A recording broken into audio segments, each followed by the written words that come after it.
Madam మాట్లాడి చూసి జోకింది జోకుడు జోకుతున్నారు కానీ 42.5 43 తోటి జోకు ఇది ఆ ఫ్లెక్సీని ఫోటోలు తీసి మీ ఎమ్మెల్యేకి పంపి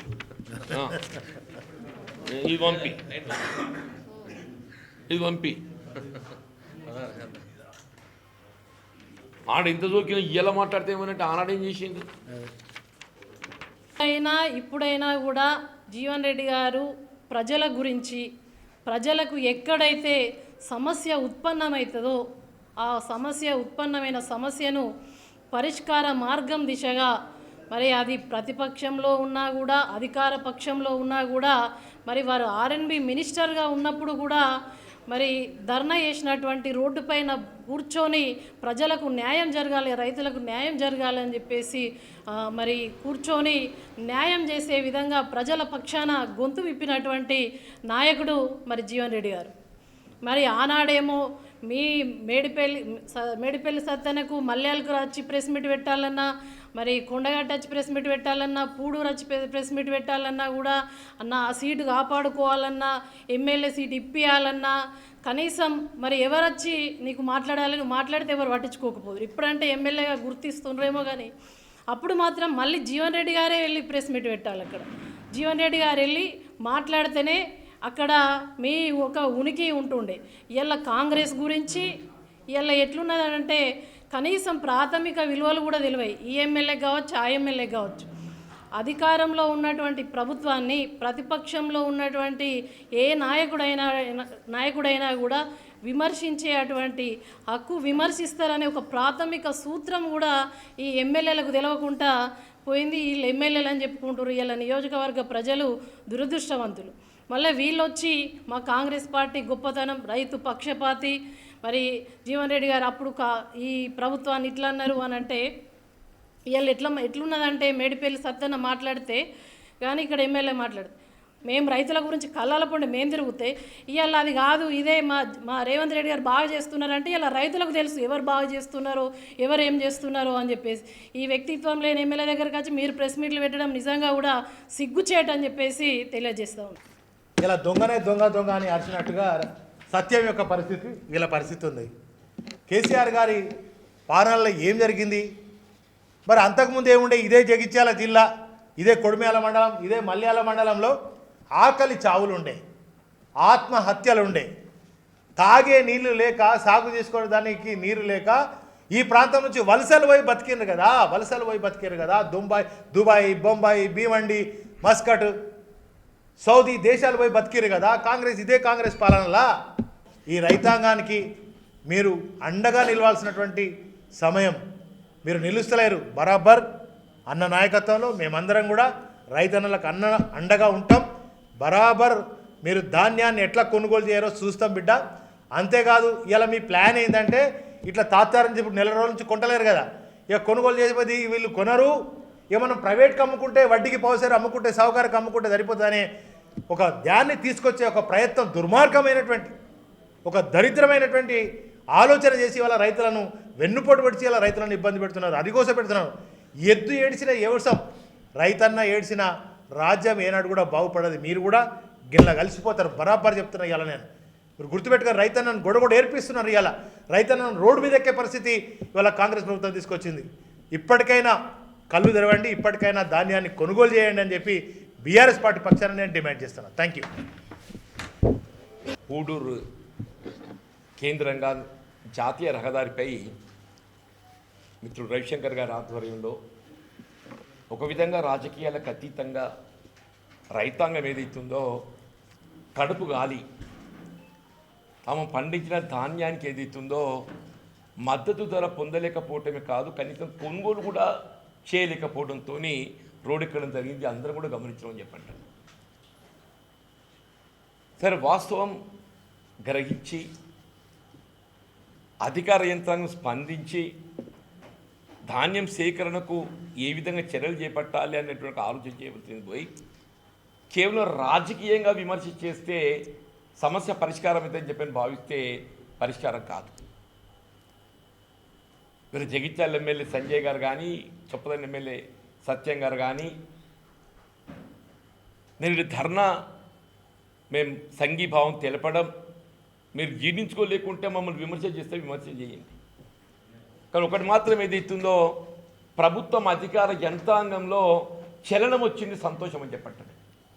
నిన్నటి పూడూరు ఏదైతే ధర్నా కార్యక్రమంతో వీళ్ళ జగిత్యాల జిల్లా అధికార యంత్రాంగంలో ప్రభుత్వంలో వీళ్ళ ప్రజాప్రతినిధులు మంత్రి గారే కానీ ఎమ్మెల్యేలే కానీ చలనం వచ్చేదిస్తుందో జిల్లాలో ఉండే ఒక పరిస్థితులు గ్రహించినందుకు సంతోషం అని చెప్పంటున్నాను. నిన్నటి దాకా మీకు సోయలేదు, ఇప్పుడే మా మిత్రుడు అన్నట్టు అసలు జగిత్యాల జిల్లాలో ధాన్యం సేకరణ ఏమవుతుంది అనేది మీరు ఎప్పుడైనా గమనించిన పరిశీలించిన ఈ సంవత్సరం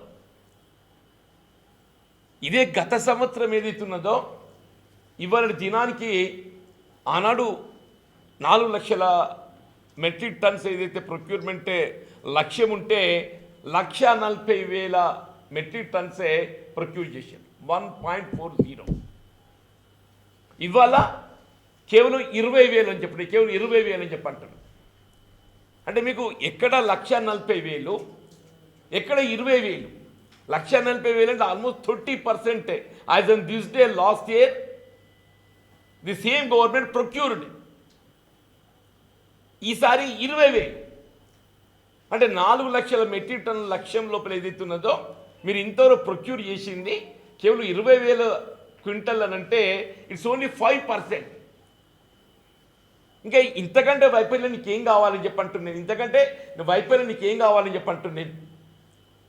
అదే నిజామాబాద్ జిల్లాలో 7 లక్షల మెట్రిక్ టన్నుల లక్ష్యం ఉంటే 4 లక్షల మెట్రిక్ టన్నులు ప్రొక్యూర్ చేసిండ్రా, మోర్ దెన్ 50%. జగిత్యాల ఇది ఓన్లీ 5%. ఎప్పుడైనా కానీ ఏదైతుందో ధాన్యం ప్రొక్యూర్మెంటే కానీ మొక్కజొన్న కానీ మనం ముందస్తు ఏదైతుందో ప్రణాళిక రూపొందించుకోవాలి. మన గోడౌన్ ఫెసిలిటీ ఏ విధంగా ఉన్నది, లారీ ట్రాన్స్పోర్ట్ ఏ విధంగా ఉంటుంది, వీళ్ళ ప్రొక్యూర్మెంట్ మిషనరీ ఏ విధంగా ఉన్నది, ఇవన్నీ ముందస్తు ప్రణాళిక రూపొందించుకోవాలి. వీళ్ళ జిల్లా మంత్రి గారు ఏదైతుందో నిన్న ఉత్తమ్ రెడ్డి గారితో మాట్లాడుతుండే, మాకు సిరిసిల్ల టెక్స్టైల్ పార్క్ లోపల ఏదైతుందో మా గోడౌన్ ఏదైతుందో మీరు ఇప్పించగలిగినట్టయితే మేము ఈ వరిధాన్యం కానీ మేజ్ కానీ మేము అక్కడ స్టోరేజ్ చేసుకునే అవకాశం ఉంటుందని చెప్పాను. ఎన్నడూ నిన్న మాట్లాడుతున్నాడు మంత్రి గారు. ఇవాళ రివ్యూ పెట్టుకున్నాడు ప్రొక్యూర్మెంట్ సంబంధించి. ఇక్కడ మొత్తం జగిత్యాల జిల్లాలో రైతాంగం రోడ్ ఎక్కడానికి కారకులు ఎవరు? జిల్లా అధికార యంత్రాంగంతో పాటుగా అధికార పార్టీకి చెందినటువంటి ప్రజాప్రతినిధులు, మంత్రి గారే కానీ శాసనసభ్యులే కానీ చెప్పక తప్పదని చెప్పండి. మీరు గత ప్రభుత్వంతో పోలిక అసలు ఎక్కడే ఏంటి అంటూ నేను వీళ్ళ మొక్కజొన్న మీరు ఎంత ప్రొక్యూర్ చేస్తున్నారు? ఎకరాకి 26 క్వింటళ్ళు.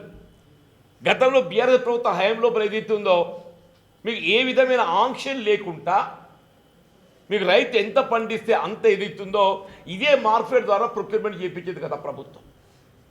ఇవాళ మీరు 26 క్వింటల్ ఆంక్షలు పెట్టించేది మీరే కదా. 26 క్వింటల్ ఆంక్షలు అని చెప్పంటే ఎకరా 40 క్వింటలు పడితే 14 క్వింటల్ ఇవాళ మార్కెట్లో 1700-1800 రూపాయలకు అమ్ముకోవాలి. అంటే ప్రతి క్వింటల్ పైన 600 రూపాయలు నష్టపోతారు రైతు. ఒక 10 క్వింటల్ పోయినా కానీ 10 × 600 6,000 రూపాయలు నష్టపోతారు అంటూనే.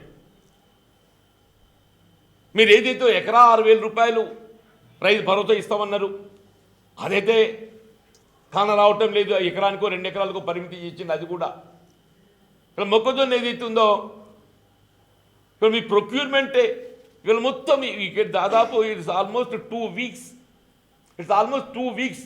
There is no moment. ఎక్కడిదక్కడ ఏదైతుందో ఈ మార్కెట్ సేకరణ చేసినట్టు మొక్కజొన్న మొత్తం అట్లే నిలిచిపోయి ఉన్నది. ఎందుకంటే గోడౌన్ ఫెసిలిటీ, మీ గోడౌన్ ఫెసిలిటీ ఎక్కడ స్టోర్ చేయాలి ముందు ఆలోచన ఉండకూడదా? వీళ్ళు వరిధాన్యం అయితే ఇప్పుడే మిత్రుడు రవిశంకర్ గారు, వసంత గారు చెప్పినట్టు ఏదైతున్నదో అసలు ధాన్యం కళ్ళలో జోక్తి పరిస్థితి ఎందుకు వస్తుంది?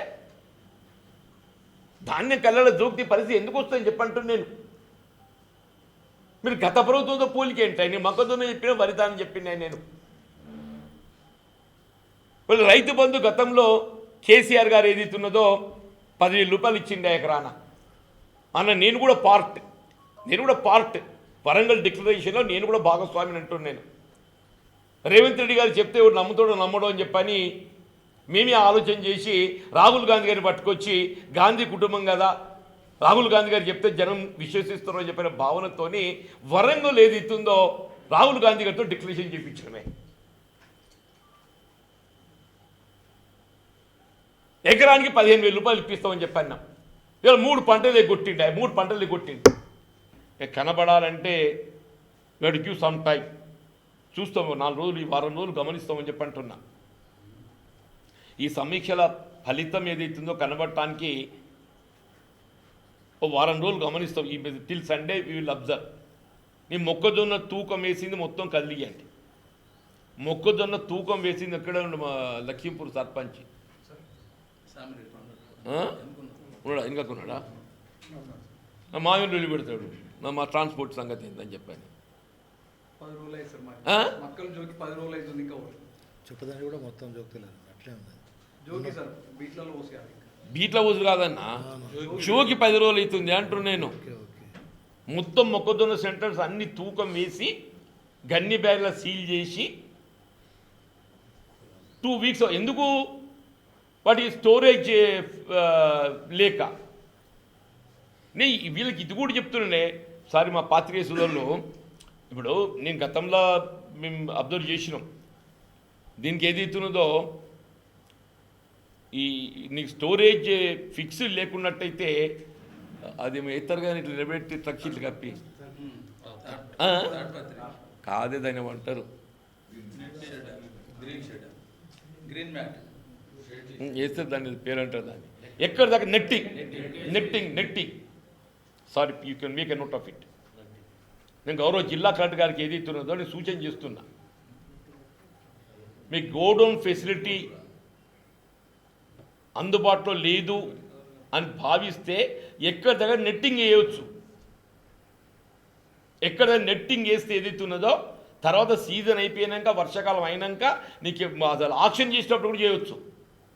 ఈ గతంలో ఏదైతే మన జిల్లాలో నెట్టింగ్ వేయడం అనేది ఇక్కడ చేసినాం. ఇక్కడ నెట్టి ధాన్యం కానీ మొక్కజొన్న కానీ మన ప్రధానంగా ఇక్కడ ఈ 2 పంటలు కనబడుతున్నాయి. ఇంకా జొన్న లేదు. జొన్నకి ఇంతవరకు కొనుగోలు కేంద్రాలు అసలు ఆలోచన లేదు. జొన్నకి ఏదైతుందో కొనుగోలు కేంద్రాల ఆలోచన లేదు. ఇక్కడ మనకు ఆ పంట ఎక్కువ లేదు కాబట్టి ఒత్తిడి లేదు. ఇక్కడ ఉన్న ఒత్తిడిలో ఏదైతుందో వరి ధాన్యం మొక్కజొన్న, ఈ రెండింటికి సంబంధించి ఇవాళ నిన్నటి ధర్నాతోనన్నా ప్రభుత్వానికి కన్విప్ అవుతుంది, అధికార యంత్రాంగంలో చలనం వస్తుంది. వీళ్ళ అధికార పార్టీ ప్రతినిధులు ఎమ్మెల్యేలు ఏదైతుందో ఏదో మేము మిమ్మల్ని విమర్శిద్దామని చెప్పని కాదు, ప్రభుత్వానికి ఏదైతుందో ఇక్కడ వాస్తవ తెలియజెప్పాలని చెప్పని నేను రైతాంగం రోడెక్కింది. ఇది రాజకీయ ఉద్దేశం కాదు. ఇది ప్రభుత్వంలో చలనం తేవాలే, రైతాంగానికి కడగల్లో ఏదైతుందో వాళ్ళకు ఓదార్పు కలిగించి వాళ్ళ సమస్య పరిష్కరింపజేయాలని చెప్పని నిన్న పూడూరులో మిత్రుడు రవిశంకర్ గారు చొరవ తీసుకొని అది చేపించడం చలనం మీద వచ్చింది నిన్నటికి. అది కేవలం మాటలకు కాకుండా చేతల రూపంగా ఇది అమలు కావాలని చెప్పని మేము డిమాండ్ చేస్తాం.